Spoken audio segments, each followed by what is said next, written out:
The living room buzzed with laughter and conversation. Glasses clinked, music played softly in the background, and our closest friends mingled around the appetizer table I'd spent all afternoon preparing. It was supposed to be a celebration, our 10th anniversary party, though we'd decided to keep it casual, just inviting friends over for drinks and food. I stood near the kitchen, refilling the ice bucket, when I heard Sarah's voice cut through the noise like a knife. Everyone, I have an announcement. My wife stood on the third step of our staircase, wine glass raised high, her cheeks flushed. I thought maybe she was going to make a toast. We'd been distant lately, I knew that, but I'd attributed it to work stress. She'd been putting in long hours at the marketing firm, often coming home late, sometimes not until after I was asleep. The room fell silent. 20 pairs of eyes turned toward her, then briefly flickered to me. I just want everyone to know the truth. Sarah's words slurred slightly. She'd been drinking since before guests arrived. Yes, we're sleeping together. Marcus from the office, he's better at everything than my husband here. Better conversation, better in bed, just better, and I'm tired of pretending. The silence that followed was deafening. Someone's phone clattered to the floor. Jennifer, Sarah's best friend, gasped audibly. I stood frozen, the ice bucket growing heavy in my hands, water dripping onto my shoes. Sarah pointed at me, still on her perch. There he is, Mr. Perfect, Mr. Boring, always so calm, so predictable. Well, guess what, David? I found someone who actually makes me feel something, someone exciting. So everyone can stop pretending we're this happy couple, okay? Now leave. I looked around at our friends, people we'd known for years. Some couldn't meet my eyes. Others stared at Sarah in shock. Tom, my college roommate, started to move toward me, but I held up my hand. It's fine, I said quietly, setting down the ice bucket with careful precision. My voice sounded strange to my own ears, detached, like I was listening to someone else speak. I'll go, David. Wait, Jennifer started, but I was already moving. I walked through the living room, past the shocked faces, past the food I'd prepared, past the anniversary banner Sarah had hung just this morning. Had she planned this? Had she wanted this public humiliation? In our bedroom, I grabbed my gym bag from the closet and threw in some clothes, enough for a few days. My hands moved mechanically, underwear, socks, shirts, pants, toiletries. I could hear raised voices downstairs now, but they seemed far away, muffled. My phone was on the nightstand. I pocketed it without looking at the screen, though I could see notifications already lighting up. The word was spreading fast. 3 minutes. That's all it took to pack up a small piece of my life. 10 years of marriage, reduced to whatever could fit in a gym bag in 3 minutes. I came back downstairs. The party had fractured into small clusters of people speaking in urgent whispers. Sarah stood in the center of the living room now, arms crossed, defiant. When she saw me, something flickered across her face. Was it regret? Doubt? But then her jaw set, and the mask returned. Where are you going? She demanded, as if she had any right to know. Away, I said simply, just like that. You're not even going to fight for us? I looked at her, really looked at her, and wondered when I'd stopped recognizing the person I married. There's nothing left to fight for, Sarah. You made that clear. Tom followed me out to my car. You can stay with me and Lisa. Guest room's yours as long as you need it. I nodded, unable to speak past the tightness in my throat. As I drove away, I saw people streaming out of our house. Our anniversary party had lasted less than an hour. My phone buzzed incessantly on the passenger seat, but I didn't look. The street blurred slightly, and I realized my eyes were wet. Tomorrow, I'd deal with everything. Tonight, I just needed to get through the next minute, then the next, then the next. I woke up on Tom's couch to 17 missed calls and 43 text messages. My neck ached from the awkward angle I'd slept in, and for one blissful second, I forgot why I was there. Then it all came crashing back. The phone buzzed again. Sarah. I declined the call. Tom emerged from the kitchen with 2 mugs of coffee. Lisa's at her sister's. Figured you might want space. He handed me a mug. You want to talk about it? Not yet. He nodded, settling into the armchair across from me. Jennifer's been texting Lisa all night. Apparently things got ugly after you left. Despite myself, I was curious. How ugly? Well, once you were gone, people started leaving. Some of them told Sarah exactly what they thought of what she did. Jennifer practically dragged Marcus, he was there the whole time, into the spotlight and asked him what his plans were now that everything was out in the open. I set down my coffee. Marcus was at the party, standing right there in the corner the whole time. Apparently he went pale as a ghost when Sarah made her announcement. Jennifer said he looked like he wanted the floor to swallow him whole. My phone lit up again. Another call from Sarah. Then a text, "We need to talk. Please, have you looked at your messages?" Tom asked carefully. I scrolled through them. Most were from friends expressing shock and support. A few from my parents. Sarah must have called them. 3 from my brother Jake. "Just heard. I'm driving up tomorrow. Seriously bro, call me. I'm bringing a lawyer friend." Then I saw the messages from unknown numbers, screenshots, social media posts. Someone had recorded Sarah's announcement and posted it online. My stomach turned. "It's everywhere, isn't it?" I asked. Tom grimaced. "Pretty much. But David, people are on your side. Every comment I've seen is calling her out for the public humiliation." I didn't care about sides. I just felt hollow. My phone rang again. This time it was Jennifer. I answered. "David, oh my God, I'm so sorry. I had no idea." "I know, Jen. She's losing it. She's been calling everyone, crying, saying it wasn't supposed to go like this." Marcus blocked her number. That made me look up. "What, Marcus?" "He's gone radio silent. Won't answer her calls, blocked her on everything. She showed up at his apartment this morning, and he wouldn't open the door. Just yelled through it that he never signed up for this, that she'd made it public and messy, and he wanted nothing to do with it. I should have felt satisfaction. Instead, I felt nothing." "Okay, David, she's asking where you are. She wants to explain." I told her I didn't know, but don't tell her, Jen. Please, I won't.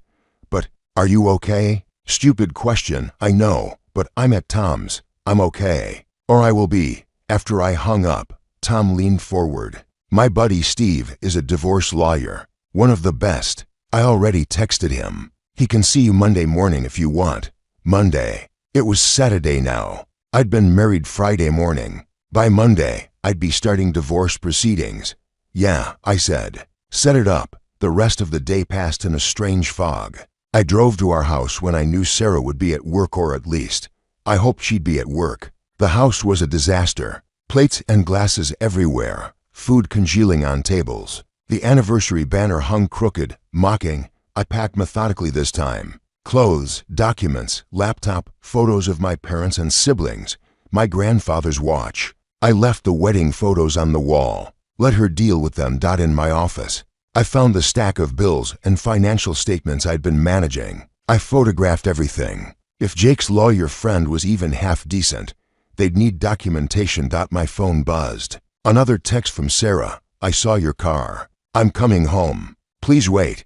I grabbed the last box and left. By Sunday evening, I'd moved everything important to a storage unit Tom had helped me rent. I'd opened a new bank account at a different bank and transferred my portion of our savings. I'd changed my passwords on everything. I'd sent a brief email to my boss explaining I might need some personal days the following week. Jake arrived Sunday night with Chinese food and his friend Daniel. "The lawyer, tell me everything," Daniel said, pulling out a yellow legal pad. So I did. 10 years of marriage, the growing distance, the late nights she'd explained away, the party, the announcement, the affair, any proof of the affair besides her public announcement. Daniel asked. "There's a video. It's all over social media." Daniel smiled, but it wasn't friendly. "That's perfect. That's documentation of admission. In a case like this, especially with public humiliation involved, we can move fast. How do you want to play this?" I looked at him. "I want it done. Clean, fair, but done. I don't want to drag it out." "All right. I'll file tomorrow. She'll be served by Tuesday, Wednesday at the latest." That night, lying in Tom's guest room, I finally let myself feel it. The anger, the betrayal, the humiliation. I cried for the first time since leaving, not for Sarah, but for the person I'd been 2 days ago. The one who'd thought he had a solid marriage, who'd been preparing appetizers while his wife prepared to destroy their lives. My phone lit up one more time. "Sarah, please. I made a mistake. We can fix this. I blocked her number and finally fell asleep. The divorce papers were served on Wednesday afternoon while Sarah was at work. I know because Jennifer called me immediately after Sarah called her, hysterical. She didn't think you'd actually do it, Jennifer said, her voice tight. She thought you'd cool off and come back so you could work on things. I was sitting in Daniel's office, going over the asset division. There's nothing to work on, Jen, I know. Trust me, I know. But David, she's unraveling. She got fired. That made me look up from the papers. What? Marcus reported her to HR, said she'd been harassing him, showing up at his desk, calling him constantly. Then someone sent the video to their boss. The company's calling it unprofessional conduct, bringing the company into disrepute. They let them both go. Daniel glanced at me, then made a note on his pad. I'm not saying you should care. Jennifer continued quickly. I just thought you should know. She's alone in that house, no job, no Marcus, losing friends left and right. People are choosing sides, and David, no one's choosing hers. After I hung up, Daniel set down his pen. This actually helps us. She's unemployed, you're still working, and her affair is documented. We can push for a faster settlement. Most judges won't have much sympathy for her position. I don't want to destroy her, I said. I just want out. I understand. But you deserve a fair shake here. She blew up your life publicly. We make sure you land on your feet. That evening, Tom convinced me to come out for dinner with him and Lisa. You've been holed up for days. You need to get out, see people. The restaurant was busy, warm, normal. We just ordered when I saw her. Sarah sat 3 tables away with someone I didn't recognize, another woman. Maybe a co-worker or former co-worker now. Sarah looked terrible. Her hair was unwashed, dark circles under her eyes, wearing sweatpants and a hoodie. The woman across from her was talking urgently, but Sarah just stared at her wine glass. Then she saw me. Our eyes met across the restaurant, and I watched something crack in her expression. She stood up so quickly her chair scraped loud against the floor. People turned to look. David, please, Sarah, don't, Lisa said firmly, standing up like a barrier between us. I just need to talk to him. Please, David. 5 minutes. Every eye in the restaurant was on us. I could see phones coming out. Not again. Outside, I said quietly. 5 minutes. We stood in the parking lot. Cold November air biting through my jacket. Sarah wrapped her arms around herself, shivering. I'm sorry, she said, and started crying. I'm so sorry. I don't know what I was thinking. I was drunk and stupid and angry. And I ruined everything. Why were you angry? I asked. It was the first question I'd actually wanted answered. Because, she wiped at her face. Because you were so good, so steady and reliable and kind. And I felt like I was drowning in how perfect you were. Marcus paid attention to me, made me feel exciting and spontaneous. And I convinced myself that meant something. So you humiliated me in front of everyone we know. I wanted you to react, to fight, to yell, to show me you actually cared. But you just left. You always just stay calm and leave. I stared at her. You wanted me to fight for you. After you announced your affair to a room full of people? I know it doesn't make sense, Sarah. It doesn't matter now. We're done. No, we can fix this. Counseling, therapy, whatever you want. I don't want to fix it. I don't want to be married to someone who would do that to me. Who would think that was somehow an acceptable way to communicate? She grabbed my arm. Please, I lost my job.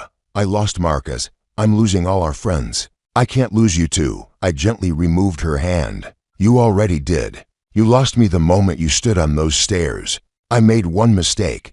You made 100 mistakes leading up to that one moment. The affair wasn't a mistake. It was a choice. Every time you slept with him, every lie you told, every time you came home late, those were all choices. The party was just the only honest thing you'd done in months. She was sobbing now, and part of me, some old, buried part, wanted to comfort her. But that wasn't my job anymore. Sign the papers, Sarah. Let's both move on. I don't want to move on. I want my husband back. Then you shouldn't have thrown him away in front of everyone he knows. I walked back inside, my hands shaking. Tom and Lisa were waiting by the table, our food boxed up. Let's go, Tom said. In the car. I finally let out the breath I'd been holding. She looks terrible. She should, Lisa said sharply. What she did was cruel, David. Don't let her make you feel guilty for having boundaries. That night, I lay awake thinking about what Sarah had said. She'd wanted me to react, to fight. But fighting for what? For a marriage where she'd been sleeping with someone else. For someone who respected me so little she'd announce it like entertainment. My phone buzzed. A text from my mom. Your father and I support whatever you decide. We love you. Another from Jake. Proud of you, little brother. Takes strength to walk away. One from Jennifer. She called me crying for 2 hours. I finally told her that real remorse comes before consequences, not after. You're doing the right thing. I realized something then. For years, I'd equated keeping calm with being passive. But walking away from that party, from Sarah, from the marriage, from the humiliation, that wasn't passive. That was choosing myself. That was the fight, just not the kind Sarah had wanted. I typed out a message to Daniel. Whatever settlement you think is fair, let's do it. I want this done by the new year. His response came quickly. You got it. We'll push hard. I finally felt like I could sleep. Thanksgiving came 3 weeks after the party. I spent it with my parents and Jake, helping my mom in the kitchen while my dad and brother watched football. It felt surreal. The same time last year, Sarah and I had hosted Thanksgiving at our place, spent the days cooking together, laughing over the turkey that had been too dry. You're quiet, my mom said, handing me vegetables to chop. Just thinking about her, about how different everything is. I set down the knife. Mom, did you know that we were having problems? She paused, considering. I knew you weren't happy, neither of you. But I thought you were just in a rough patch. Every marriage has them. This wasn't a rough patch. No, she agreed softly. This was something else entirely. My phone buzzed. Jennifer, Sarah's parents took her back to their place in Ohio. Thought you should know she's out of town. Good. The house was almost sold anyway. Daniel had pushed hard, and Sarah's lawyer had advised her to accept the terms. We'd split most assets 50-50, but I'd kept my 401k, and she'd taken the hit on the house sale. She couldn't afford it without a job anyway. David, Jake called from the living room. Come here. You need to see this. On his laptop was an article in our local online paper. When oversharing goes wrong. Local woman's anniversary party confession goes viral. I felt sick. They wrote about it. It's already got 3,000 shares. But David read it. They're not on her side. The article detailed what had happened. No names. But anyone local would know who it was about. It discussed public humiliation in the age of social media, consequences of infidelity, and included quotes from relationship experts about healthy communication. The comments section was overwhelmingly supportive of the humiliated spouse. I don't want to be a news story, I said quietly. You're not. You're the anonymous person who kept his dignity. She's the cautionary tale. After Thanksgiving, I started therapy. Dr. Patricia Chen was recommended by Daniel, who said she specialized in helping people process betrayal and rebuild. Tell me why you're here, she said in our first session. My wife announced her affair at our anniversary party and I left. Now we're getting divorced and everyone tells me I'm handling it well. But I don't feel like I'm handling anything at all. What does handling it well feel like to you? I don't know. Not waking up confused about where I am. Not checking my phone constantly to see if she's texted. Not feeling angry 1 minute and sad the next and numb after that. Dr. Chen smiled slightly. That's actually what handling it normally looks like. You're grieving, David. Not just the marriage, but the future you thought you'd have. The person you thought she was. The trust that's been broken. That's a lot to process. Over the next few weeks, I learned that I'd been performing calm rather than feeling it. I'd left the party quietly, not because I was handling it, but because I was shutting down. Now, in the safety of her office, I let myself feel everything I'd been suppressing. I was angry, furious at how Sarah had humiliated me. I was hurt that someone I'd loved for 10 years could be so cruel. I was embarrassed that everyone had witnessed my personal failure. I was relieved to be out of a marriage that had been dying for longer than I'd admitted. I was scared about starting over at 33. I was hopeful about what came next. All of those feelings can coexist, Dr. Chen said. You don't have to pick one. Christmas week, the divorce was finalized. Daniel called me at work with the news. It's done. Judge signed off this morning. You're officially divorced. I sat in my car in the parking lot for 20 minutes, unsure how to feel. Freaked sad. Both Tom and Lisa threw me a divorce party that weekend, their humor-filled way of marking the occasion. It was small, just close friends and blessedly drama-free. No speeches, no toasts, just pizza and board games and laughter. To new beginnings, Tom said. Raising his beer. To new beginnings, we echoed. Jennifer pulled me aside later. I talked to Sarah yesterday. She's seeing someone in Ohio, apparently. Some guy her sister knows. Good for her. You mean that? I thought about it. Yeah, actually. I hope she figures out whatever she needs to figure out. I just don't need to be part of that process. You've really moved on. I'm moving, I corrected. I don't know if it's on yet, but it's somewhere other than where I was, the day after Christmas. I signed a lease on my own apartment. 1 bedroom, hardwood floors, a small balcony overlooking the park. It was mine, just mine, and that felt significant. Tom helped me move my stuff from storage. As we assembled furniture that afternoon, he said, "You know what's crazy? You seem lighter. Even with everything that happened, you seem more yourself than you have in years." He was right. I'd been so focused on being what I thought a good husband should be: stable, predictable, reliable, that I'd forgotten to just be David. The guy who liked hiking and trying new restaurants and staying up to late reading. The guy who had opinions and preferences and wasn't just accommodating everyone else's. That night, alone in my new apartment, I ordered Chinese food and ate it sitting on the floor because my dining table wasn't assembled yet. My phone buzzed with a text from my mom. "Proud of you, sweetheart." Another from Jake. "New year, new life. You got this." I looked around at the boxes still needing to be unpacked, at the blank walls waiting for art, at the empty shelves ready to be filled. For the first time in months, I smiled. I almost didn't recognize her. It was November again, a full year since the party, and I was at the grocery store, debating between 2 different pasta sauces, when I heard my name, David. Sarah stood at the end of the aisle, a shopping basket over her arm. She looked different, older, maybe, or just tired. Her hair was shorter, styled differently. She wore a simple sweater and jeans, no makeup. "Sarah." "Hi." We stood there in awkward silence, the fluorescent lights humming above us. Another shopper squeezed past us, muttering, "Excuse me." "How are you?" she asked finally. "I'm good. Really good, actually. You?" "I'm okay. Better than I was." She shifted her weight. "I'm back in town. Got a job at a smaller firm. Starting over, I guess. That's good." "David." She stopped, started again. "I owe you an apology. A real one, not the desperate ones from last year. What I did was unforgivable. The way I did it was cruel. You deserved so much better than that." I set down the pasta sauce I'd been holding. "Thank you for saying that.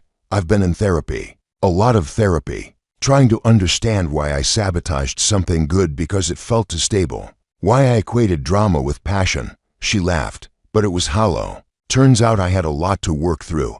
"I've been in therapy too," I admitted. "It helps. You look happy," she said softly. "Really happy." I thought about the past year, the apartment I'd turned into a home, the promotion at work I'd earned by throwing myself into projects, the hiking group I'd joined where I'd met Anna, the environmental lawyer with the incredible laugh who I'd been seeing for 3 months, the relationships with friends and family I'd deepened, the person I'd become when I stopped trying to be what someone else needed. "I am happy," I said. "It took work, but yeah, I'm good." Sarah nodded, her eyes glassy. "I'm glad. Really, you deserve that. So do you, Sarah. I hope you find it. Maybe someday." She adjusted her basket. "Well, I should, yeah. Take care of yourself, you too." I watched her walk away, disappearing around the corner into another aisle. I waited for the surge of anger or pain or something, but all I felt was a gentle sadness for who we'd been and a quiet gratitude for who I'd become. I grabbed the pasta sauce, the one I'd wanted all along, and headed to checkout. That evening, Anna came over for dinner. I'd made that pasta, and we ate on my balcony despite the cold, wrapped in blankets, watching the sunset. "You're quiet tonight," she observed. "Everything okay?" "I ran into my ex-wife today. At the store." "Oh." She set down her fork. "How was that?" "Surprisingly okay. We talked for a few minutes. She apologized. I wished her well, and then we both moved on. How do you feel about it? I thought about Dr. Chen's words about feeling multiple things at once. Grateful, mostly. For the distance, for the growth, for the perspective. That whole disaster was the worst thing that happened to me, and maybe the best thing, all at once. Anna reached over and squeezed my hand. I'm glad you found the good in it. That takes strength. Later, after she'd left, and I was cleaning up the kitchen, I thought about the party, that terrible, humiliating night that had blown up my life. If someone had told me then that I'd be here now, genuinely happy and excited about the future, I wouldn't have believed them. But here I was. My phone buzzed. A group text from Tom, Lisa, Jennifer, and a few others. 1 year ago today, the worst party ever. 1 year from now, you'll barely remember it. Proud of you, David. I smiled and typed back, already barely remember it. Dinner next week, my place. I'll actually cook this time. Tom, will there be drama? Me, only if you bring it. Lisa, we'll bring wine and good vibes.